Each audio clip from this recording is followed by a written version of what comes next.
Morning po mga kababayan ma'am sir. This is Jom, the Filipino channel lang inyo pong lingkod. So today is January December 17, 2025 at tayo ngayon ay papunta dyan sa may Enfina Towers sa may Aurora Boulevard, Marilag Project 4, Quezon City po yan. At dadalhin po natin sa may Philippine Stock Exchange sa Center, sa may East Tower, sa may Ortega Center po yan, San Antonio, Pasig. Okay, magbabalik po tayo mamaya konti po pag nakuha na po natin sila. Disclaimer lamang po, ang content po natin ay kalsada at hindi ang passenger. Kaya nga naman, sakasakali man po na may marinig kayo mga pangalan ng lugar, pangalan ng tao, pangalan ng organisasyon, so government o private man yan, ay wala pong kinalaman ang channel na ito at wala pong pinapatungkulan. Lahat po ng pinag-uusapan dito ay pawang dito lamang po yan sa loob at wala pong pinapatungkulan sa labas. Okay po, magbabalik po tayo mamaya konti pag nakuha na po natin sila.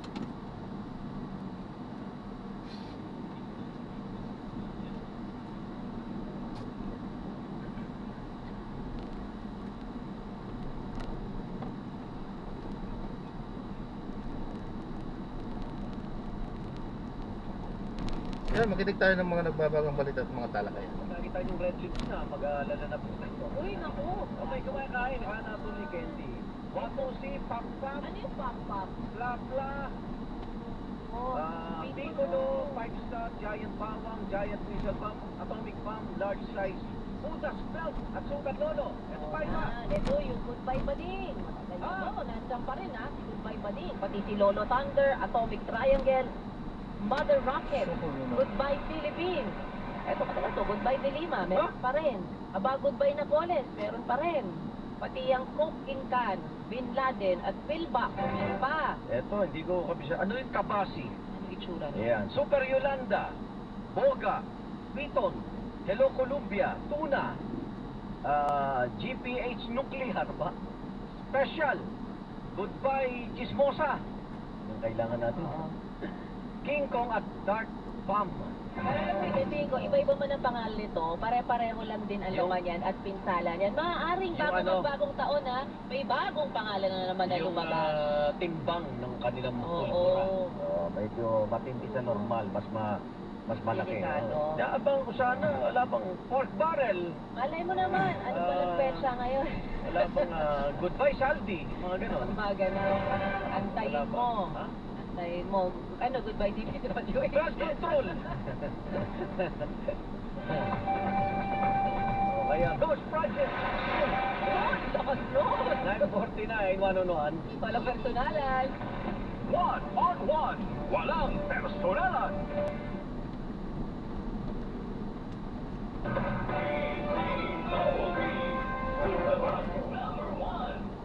Ng immunity, mahirap lumaban sa sipon. Matagal ko balik sa sipon-siptang. Matagal ko balik sa sipon-siptang. Versus immunity na nag-Neozen Vibra Forte, now with zinc. Pinalaban-laban sa sipon virus. Pinalaban-laban sa sipon virus. Pinalaban-laban sa sipon virus. Pinalaban! Sa Neozen Vibra Forte with zinc, pinalakas ang immunity versus previous formulation para galing sa sipon symptoms by 2 to 3 days with proper diet and exercise. Kaya balik saya sa mga gusto mong gawin. At agad-uli lang yan. Phenylephrine HCl plus Chlorpheniramine Mountain plus Pyrimethamol plus zinc is the generic name of Neozen Vibra Forte. If symptoms persist, consult your doctor. Bye, Buhag Haggard Hair. Hello, Cream Soap Vitamin Boost. Pinalaki with 30% more. Just a 10 ml Unilever sachet. For all day, no buhagag. It's a non-conditioning shampoo and with regular use for Pick up po. but Cream Soap Vitamin Boost every day. Crimson. Use Crimson Vitamin Boost Conditioner every day. It is considered a serious, aggressive, and escalatory act. Correct, sir? I fully agree. I cannot agree more about Twitter, no? Kaya siguro the dilemma of our part of defense come up with ano na talaga yung definition ng non-lethal from lethal measures. Siguro this is the thing that they should discuss. Maybe of course my personal note na siguro yun ang discuss din namin. Ano ba? Kailan ba ito tatawid sa sinasabi nating lethal na ito? Hindi na ito non-lethal eh. Oo, opo. Is there anything sa United Nations na pwede nating i-invoke or i-appeal sa United Nations mismo para po magkaroon ng statement man lang against what China is doing and continues to do against the Philippines, including its citizens? Yeah, actually, ibahagi na natin yan, nabanggit na natin yan during the statement, especially of our secretary. No? Not even, I remember even Congressman Rufus came up with a statement before that body. Now, sinasabi ganito yung ginagawa ng China.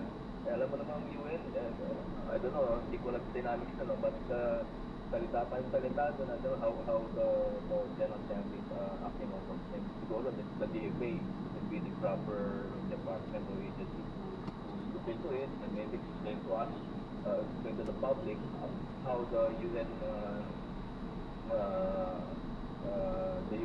mechanism works. Kasi pati nga yung Pangulo, attorney, nagsasalita na rin tungkol dito, di ba? Parang nahuling ASEAN meeting, nagpangalis yung Pangulo tungkol sa ginagawa ng China. Matanong ko na natin po, no? Yung pong nasugatan ng mga mangingisda natin, na anong tulong po yung natanggap na nila mula sa ating pamahalaan? Well, per report ng Philippine Coast Guard, aside from yung on the spot, on the scene treatment, hindi ko alam kasi kung galing sila sa Mindoro o sa Pampanga, kasi there were 20 different fishing boats in the area during that time, and some different areas. So, I'm not so sure, review ako doon sa ano kung nangyari doon sa mga inisya natin. Pero kung ano, kulang man lang, siguro we will provide you much better and on the update of it. Opo. Alright. Maraming salamat, attorney, for your time. Ingat po kayo. Thank you, Boss Peter and Ms. Nika for this opportunity. It's our pleasure, sir, and Merry Christmas. You thank Alex Lopez, spokesperson for the National Maritime Council. Pangudata naman yun. Gamitan natin yung stink bomb. Meron ba tayo nun? Kaya naman sa Pilipinas nun. Marami tayo. Ma'am, pwede po, makiihi muna ako dito. Dito ka na po. Ano na, Kasi puputok na. totoo naman, partner, di ba? Yung Teka. ganitong aggression, Meron ba puro sila? hindi pa nga kasi siya dyan. O kaya, Nakakasakit ka. Ayan, Nakakasakit ka. ay, meron. Una atin nga, ano nga, exclusive. Oo, dahil pala sa kanila. Wala na ng mga huling isda. Tama. Dahil sa pangkaharap ng mga ang oras. Ihi. Alas 10 ang punto. Babalik mo ako. Ay, balita, batang kabayan. Tulog ka na ba?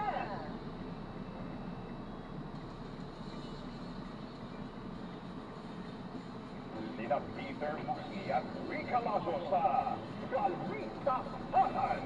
Balita Tahan.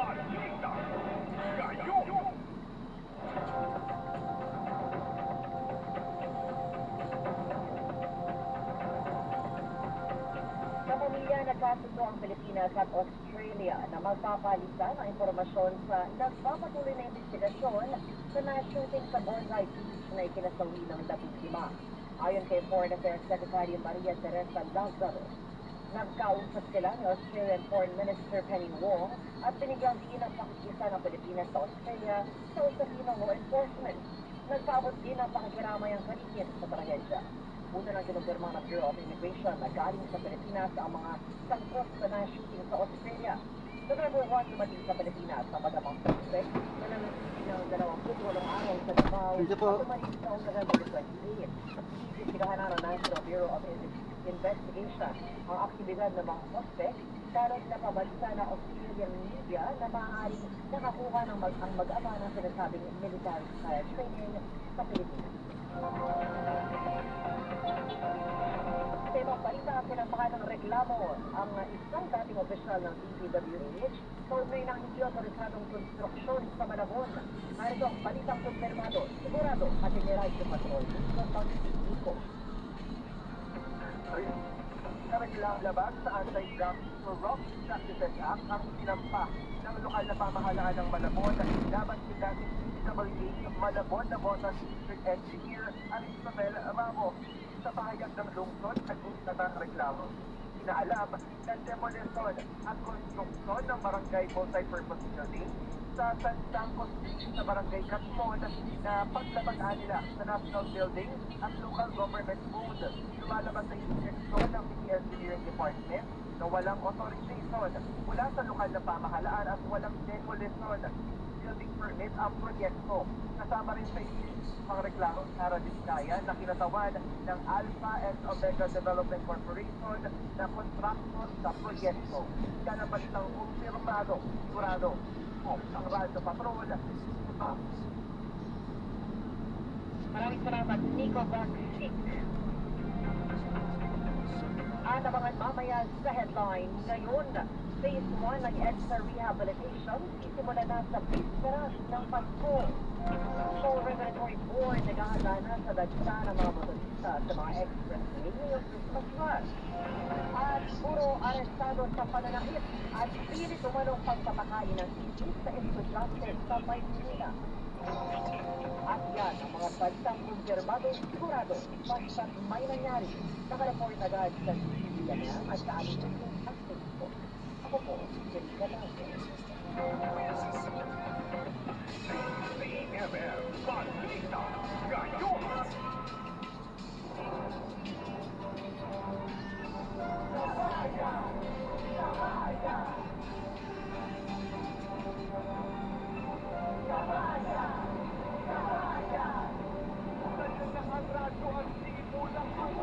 Narito mga balita mula sa iba't ibang sulong. Painitis na issue lamang ng usapan. Nagbabagong komentaryo na walang pag-aalinlangan. Kumaas na ba ang presyo ng isang gulay at karne?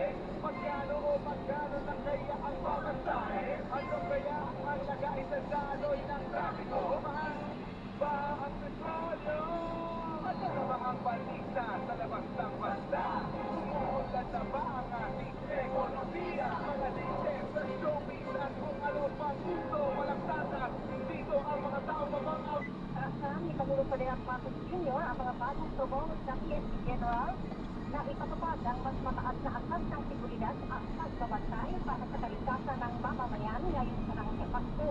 Sa ginanap na oath-taking ceremony ngayong umaga sa Malacanang, iginiit ng Pangulo na dapat masiguro na may sapat na presensya ng mga pulis sa mga kalsada, pampublikong lugar, transport hubs at sa mga komunidad kung saan nagtitipo ng mga pamilya. Sa kanyang mensahe sa mga bagong tubong sa mga general, bigyan din ng Pangulo na mahalagang matiyak ang pagiging panatag ng kapatiran upang tunay na maramdaman ang sayo ng kapastuhan, may pagkakaisa at may tunay na ligaya. 44 na mga bagong 1-star rank at 6 na bagong 2-star rank generals ng PNP ang tinanong ng Pangulo sa Malacanang ngayong umaga. Ginit ng Pangulo, ang mas mataas na rangko ay may kaakibat na mas malawak na kapangyarihan at responsibilidad at may mas malaking impluwensya sa mga operasyon ng pulisya para sa kapakanan ng kanilang mga tauhan at higit sa lahat ay makuha ang tiwala ng publiko. Ako, Inspector Union ni J.M. Superadyo, hindi lang muli dapat totoo. Sapat namang publikong transportasyon, tiniyak ng Department of Transportation sa oras na umarangkada na ang EDSA Rehabilitation. Mark, makalalat na detalye. Mark.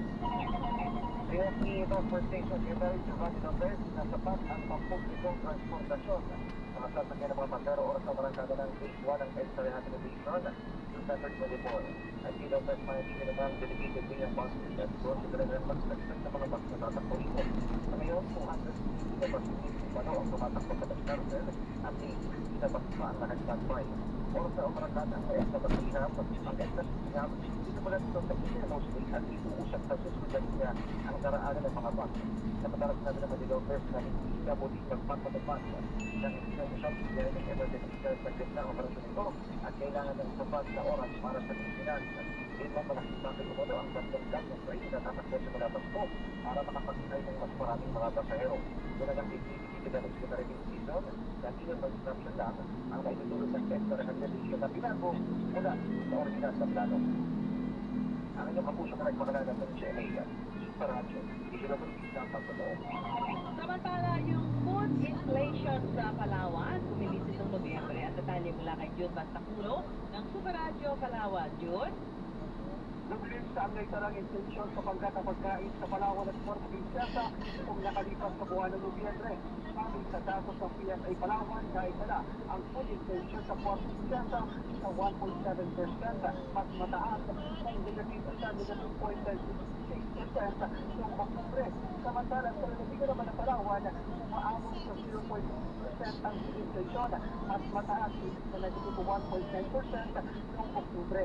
Kabilang sa may mataas na inflation sa Palawan at Puerto Princesa, ang food and gas at sa fish kasama iba pa ang mga food. Ako si Jun Van sa tuloy ng Super Radio Palawan na umulan sa sila ng Super Radio CWB. Dapat mo! House Speaker Faustino D. III tinawag na mali at mapanlit lang ang ulat hinggil sa budget insertions laban sa kanya. Isa abindanyo umali sa detalye. Isa, talaga natin si Isa sa kanyang report. Oras po natin alas 10:08 ng umaga. Puntak tayo. Super kwentuhan with Mark and Susan.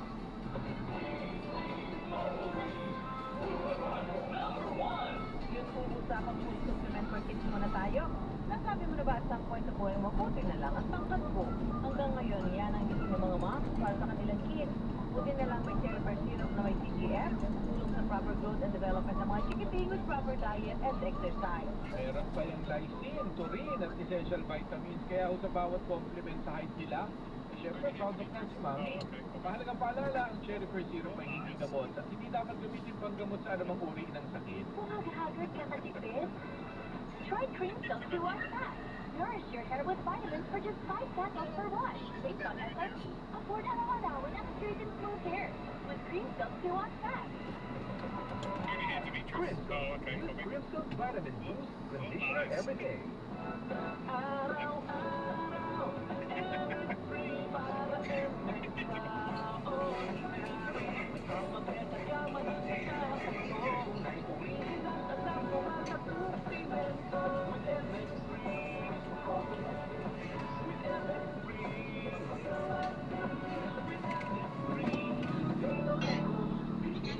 I am Edith Ross, a beauty queen, use advocate, and a servant of God. Sa every screen, nandito ako din. Mga nagpaalala at support ang hindi dapat yung support sa Kailangan nyo ng gamot, pero gusto nyo, makamura. Ang paalala namin, hindi dapat tayo nagpapakontrol. Dapat hindi nagpas na makamura. Pagdating sa gamot, doon dapat tayo sa legalidad at abot kaya. Pampahiya. Gusto natin ma-establish partner mga kasama kung may pinagdadaanin pa ng tatay. Nagawin yung presentasyon ng proyekto ay pinabang sa 8 buwan mula sa dating 2 taon. Narito ang baliktad ng Fernando Sigurado at iniradyo sa kanyang news talagang Magandang umaga, Video at Region Tiniyak, the Department of Public Works and Highways o DPWH Secretary Vince Sidon na mas mabilis na at mas maganda ang panibagong plano ng kanilang ahensya sa pagsasaayos sa kahabaan ng isla. Ito ay matapos nilang inepisa ang nasabing plano mula sa kanilang unang ininatag noong umpisa ng 2025. Ang dating 2 taong rehabilitation project, 8 buwan na lamang umano ang itatagal. Magsisimula ang phase 1 ng proyekto sa Bisperas ng Pasko, December 24, 2025, alas 11 ng ating gabi hanggang January 5, 2026, alas 4 ng madaling araw. Unang gagawin sa mga naturang petsa ang pag-aaspalto sa mga istasyon ng EDSA Busway sa kahabaan ng Ross Boulevard hanggang Corente sa Maynila. 24/7 o pagdamagan ang pagtatrabaho ng DPWH sa loob ng 12 araw. Pagsisiguro naman ng MMDA, kakaunti ang mga gumagamit ng EDSA sa natukoy ng mga petsa dahil 10% asa ng populasyon ng Metro Manila ay lumuwag para magdiwang ng Pasko at Bagong Taon. Ang traffic ng January 5, alas 10 na ng gabi hanggang alas 4 ng madaling araw ang schedule ng pagsasaayos sa EDSA. Inaasahang magtatagal ang phase 1 ng proyekto hanggang 30 ng Uno o 31 ng Mayo sa susunod na taon bago magsimula ang tag-ulan. Wala pang matukoy na petsa ang DPWH kung kailan sisimulan ang phase 2 ng rehabilitation project na layo namang pagsaayos o layong ayusin ang nalalabing bahagi ng EDSA. Ulit, Luz, mawalang galang na. Ano yung phase 1 ulit? Mula saan hanggang saan? Ang phase 1, Peter Atrica, ito ay doon sa kahabaan ng Rojas Boulevard hanggang Orense sa Maynila. Okay. So, ibig sabihin, ito na yung major rehab, hindi na ito yung reblocking, Yun ang sabi nila, Peter Atrica, magsisimula yung mismo EDSA Rehabilitation Project, yung pag-aasfalto pa lang sa EDSA Busway, ispirat ng Pasko, December 24 hanggang January 5 yan. Pero yung major na talaga na mga road work na gagawin nila, magsisimula yan January 5 hanggang May 31, 2026. May mga isasara silang mga lane dito, route habang ginagawa. Pero, tama ka dyan, Rika, kapag meron talagang road work dito o yung pagsasaayos ka na kalsada ay meron sila mga isasarang lane. Pero pag titiyak naman ni DPWH Secretary Vince Dizon, hindi na ito yung gaya ng dati nilang plano na yung buong kahabaan ng lane ay isasara nila. Halimbawa, northbound, kapag may isa nasa ayos doon, yung buong northbound lane ay isasara nila. Ang nasabi nila sa pulong balitaan kanina, magiging patsi-patsi yung pagsasaayos nila ng EDSA. Kung kaya naman, walang isang buong lane na isasara at madaraanan pa rin ito ng mga motorista. 24/7 ang gagawin nila. Tama ka dyan, Rika. Pero yung 24/7 na pagtatrabaho ay 12 araw lamang mula December 24, 2025 hanggang January 5, 2026. Pagsimula kasi o pagdating kasi noong January 5, 2026, ito yung natukoy ni DPWH Secretary Vince Dizon na uwian na to ng mga nanggaling doon sa probinsya, kaya dadami na ulit yung mga dumaraan sa EDSA. Kung kaya naman yung schedule na ng kanilang EDSA Rehabilitation Project nito ay hanggang 10 p.m. o magsisimula ng 10 p.m. hanggang 4 a.m. o alas 4 ng madaling araw. 24/5 pala. Wala December 24 hanggang Maraming salamat, Thank you, reporting live.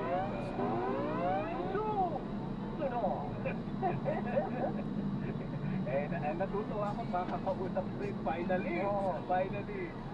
Na-meet natin Radyo Patrol Robert Mano Baicam sa panukalang 2026 National Budget. Inaasahang matatapos dito. Talaga? Robert Mano. Hi, Robert. Magandang hapon, Peter. Aprobado hapon na agad.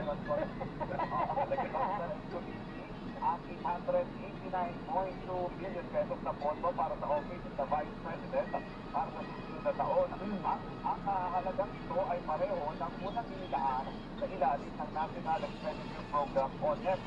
Matatanda po na ng pinawasan ng Kamara ang panukalang pondo ng OPC sa Bersalita ng 2026 General Appropriations Bill sa halagang 733 million pesos habang pinanatili ng Senado sa 889 million pesos na alokasyon sa kanilang versyon ng budget bill. Bago ito, dinalakay din at naaprubahan na rin sa BICAM ang panukalang budget ng iba pang ahensya ng gobyerno. Kabilang dito ang Office of the President na pinaglaanan ng 28 million pesos sa BICAM mula sa 27.3 billion pesos at sa IPCAP naman at ang budget para sa Kongreso na 38.6 billion mula naman sa 37.196 billion sa IPCAP.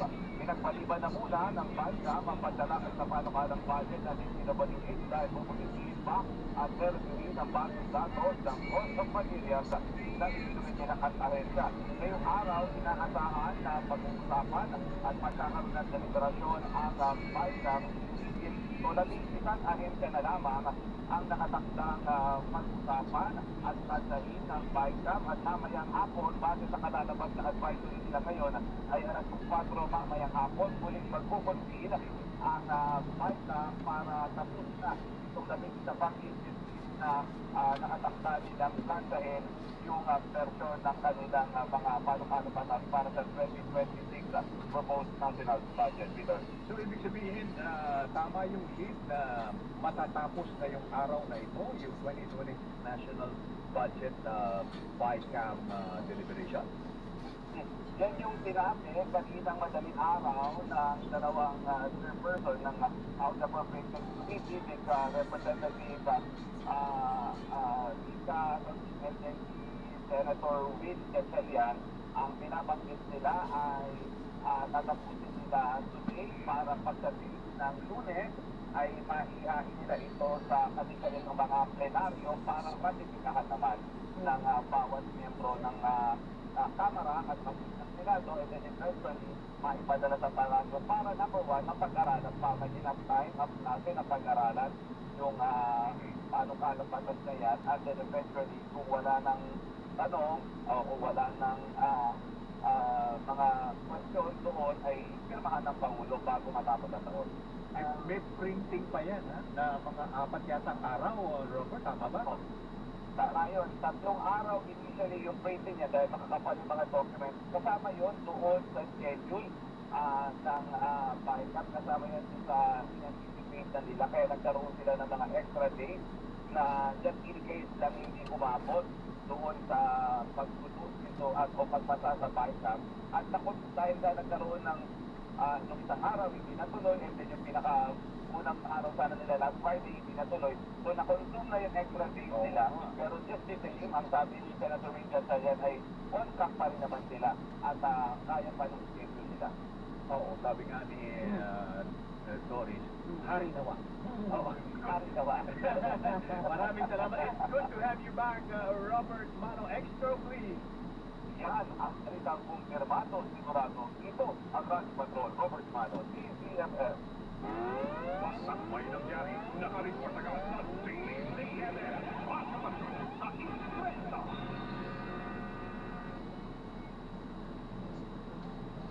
The time is 10:19. Ito po ang Kababayan. Yun. Pero ganun yung pagkakasabi, no? There is no other way to say it. Oo. Pwedeng kabayan. Oo. Pwedeng Oo. Kabayan! Ang gabi yung kabayan. Mga ganun yan. Maraming salamat sa ating mga multi-awarded Radio Patrol, Robert Mano, Zeus Legaspi, and Christian. Multi-award. Multi-award. Ito kami. Kung nag-party tayo, sumayaw sila. Ayun pa yung award. Ito na. Pag-usapan naman natin yung makapagpag ng daming TNTN. Naku, basta. Ilang araw na natin Tama. pinag-uusapan ito, di At ba? may formula pa tayo kagabi. Ay kahapon. Diba? Nag-formula tayo niyan. Kailangan ng badge. Tama. Pero malaman natin mula po sa butihing spokesperson ng TNBS community, si Ma'am Liza Redunya. Tama ba? Liza o Liza? Ma'am, good morning! Good morning, ma'am. Liza, opo. Liza. Good morning. Maraming salamat po sa pagkakataon nito po. Thank you, ma'am. Walang galang na po. Gusto ko lang sabihin na napakaganda ng boses niya. Ang broadcaster, no? Pwede mag-vlog si Ma'am. Okay, Ma'am Liza, so itong TNBS community po medyo mayroong mga dinaramdam na yung mga panahon na to because of the suspension yata or cap ng rush hour surge fee. Ano po? Ano ang posisyon ng TNBS community specifically relative to this ruling or proposed order? Okay, so, syempre, tama kasi yung timing po, no, unang-una.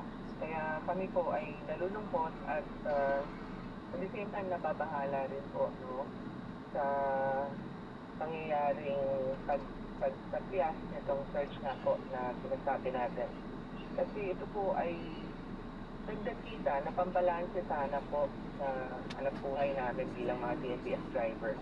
Especially sa ganitong panahon po na alam naman natin kung gaano po kabigat ang trapiko sa araw-araw. Wala na pong peak hours ngayon eh. So, all day po, even hanggang madaling araw, talagang grabe ang traffic na. affect sa kita ng mga driver. Andun na po yung mahaba ang oras sa kalye. Kung ibababa nila yung, pataanin nila yung surge, kailangan pa rin namin kumita eh. So anong gagawin namin? Mag-a-adjust kami. Kailangan namin hataan yung oras sa kalye. And ano po ang kasunod doon? Magkakasakit ang mga drivers kasi wala nang pahinga yung mga yan eh. Sa kagustuhan lang pong kumita. Ma'am, Misa. Okay. Okay. So ang binabanggit po ninyo, you know, na ang the price, including the surge price, is dictated by market forces. Parang gano'n, di ba? Ibig sabihin, hindi nyo kayang mag-TNBS, mag-taxi kayo. Hindi nyo kayang mag-taxi, mag-angkas kayo. Oo. Lahat po ng negosyo may target market Yes. naman eh. Pero let's talk about, kung tama po, kung sa kami kahapon si Attorney Aryan,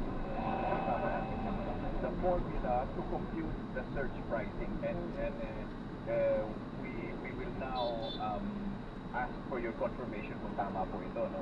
So ang surge pricing will depend on rate per kilometer, rate per minute, times 2.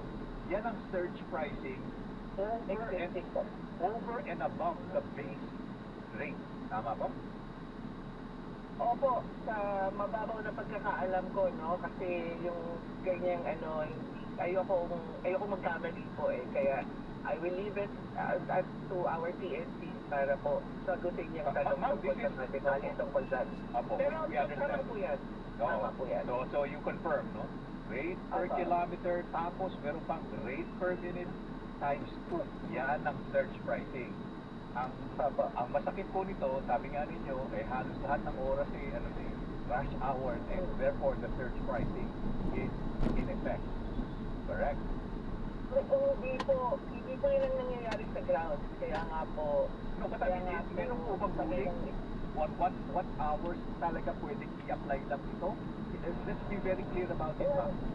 Yan po ang nire-resolve pa namin na kasi may mga nagpo-propose po na lagyan natin ng oras. Pero paano naman po yung mga unforeseen events? Yun nga po, kaya nahihirapan din kami together with LTFRB na resolvahin yan. But talks are ongoing po. Okay. Hirap po kasing kung ididepende natin sa time nga eh. Dahil nga po paano yung biglang merong nagpanggaan. Bumalantrain siya, diba? Konting ulan sa atin ngayon, bumabaha yung mga kalye, diba? Hindi na makaraan. I remember that time na nagsisimula pa lang ang TNBS at saka na-introduce yung concept ng surge pricing. Pinag-uusapan talaga yung mula 4 o'clock in the afternoon hanggang 8 o'clock in the evening, rush hour yan. Therefore, the surge pricing would apply. Hindi pa ganun pa rin kaya? Hindi na po eh. Hindi na po ganun. Kaya nga po, ang mga TNCs natin naglalabas ng mga incentives during those hours para ma-augment nga po yung kita. May peak hours sa umaga, may peak hours sa gabi. Kasi hindi naman po siya talaga malaking halaga, sir. Ma'am, relative po Opo, yan. ma'am, kasi kahapon, I'm sorry ma'am, I have to dispute that. Kahapon nag-compute po kami, based sa formula that you agreed to. Yung 600 to 800 base fare plus the formula na ginamit po namin, may additional 300 plus of surge pricing. That is equal to almost and more than 1,000 pesos just for one trip. Ang laki ng bang kahit afford mo, ang laki pa rin po nun. So, ang hirap kong i-argue that that's a small amount. Di po ba? Pero, ganito po yan, no? Iba po kasi yung theoretical na kinocompute niyan at iba po yung nangyayari sa kalye. We have to remember, ito po isa po sa mga problema rin namin. Go ahead. Meron po kasing isang TNC na lumabas po sa fare matrix, no? So, nagkaroon ng pagbagsak ng presyo. Mga ilang buwan na po ang nakakaraan, no? Isa rin po yan sa mga struggles namin as drivers.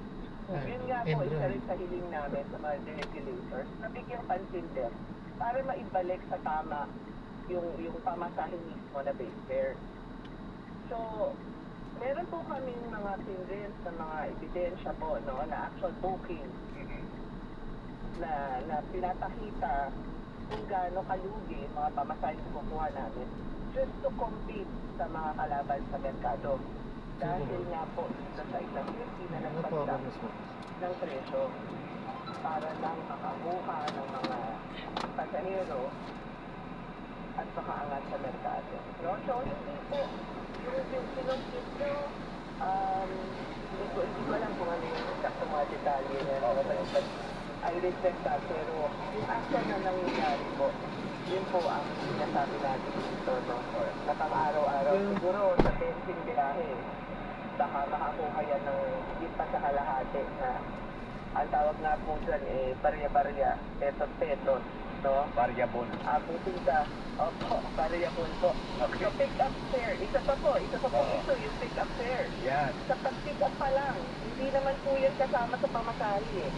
So whether ang distansya namin from the pick up point is 4 kilometers, sabihin na natin maximum, no? Pero it goes even beyond 5 kilometers, 4.8. Hindi po yan binabayaran. Oo, yung biyahe. So kumukonsumo na ng gasolina.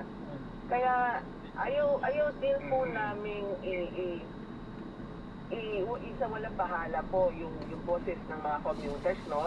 Kailangan po nagtutulungan kailangan nagkakaintindihan po kami. Pero ma'am, hindi Kaya ba po dapat kami- naka-impute na yun?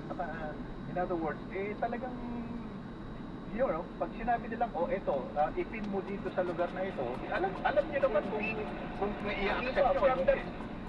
From the point, yung sa side po ng cementerion, pero sinasabi po namin, kaya kami humihiling ng computation sana separately for the pick-up fare because from the point na tinanggap ni driver yung booking to the pick-up point of the passenger, wala pong bayad yun.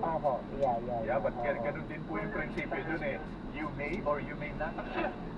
Di po ba? Ay, meron po tayong rule sa cancellation. Hindi. Sila yung mag-a-accept Hindi naman po yung pasahero mag-a-accept Yung driver ang mag-a-accept. Po, meron din po kaming measures dyan.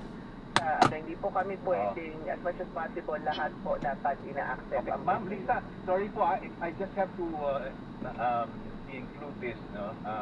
Yung question po na, ano ba talaga ang gagawin para makapag-rehistro yung mga senior citizens para may discount sila? Kailangan pa talagang i-register muna yan. Hindi ba pwedeng ipakita na lang? Ang hirap po. Saan? How do you register? I mean, in your app. Because a lot of people I talk to, sabi na, hindi nga namin paano mag-rehistro dyan. Sir, kasi po, bilang app-based po yung ating transaction, ipamasahin natin. Sa TNC po nila po kasi ang i-re-registro. Kung meron po, kung senior sila, PWD or student, yung ID po sinasubmit sa Grab online. So, but which one do you click and then po? sa amin po, pag lumabas po sa amin ang pamasahe, automatic po, nakikita na po namin yun. Yes, na ma'am. may in-apply na discount. Yeah, but I'm asking, where do you go? Paano, ano ba yung dapat? Depende sa app. Dapat yung, sa app depende dapat sa may app. nakalagay na nakalagay kaagad na if you wish to register as PWD, Oo. dapat nandun na mismo Sa isa program yun sa app, Ma'am Lisa, no? Opo, sasabihin po natin sa app, that's well taken po. Kaya lang wala po kaming control kasi overtime. Ayan. Ipaparating po natin Ayan, yan sa hirap. TNC. Programa. Kasi po, since update nga po tayo, so lahat ng information nila, doon po manggagaling. At papasok na lang po sa amin yon kung may in-apply po na government discount, yung particular na pasahero na yon. Para kang Pero kami po, wala po kaming wala po kaming control talaga doon.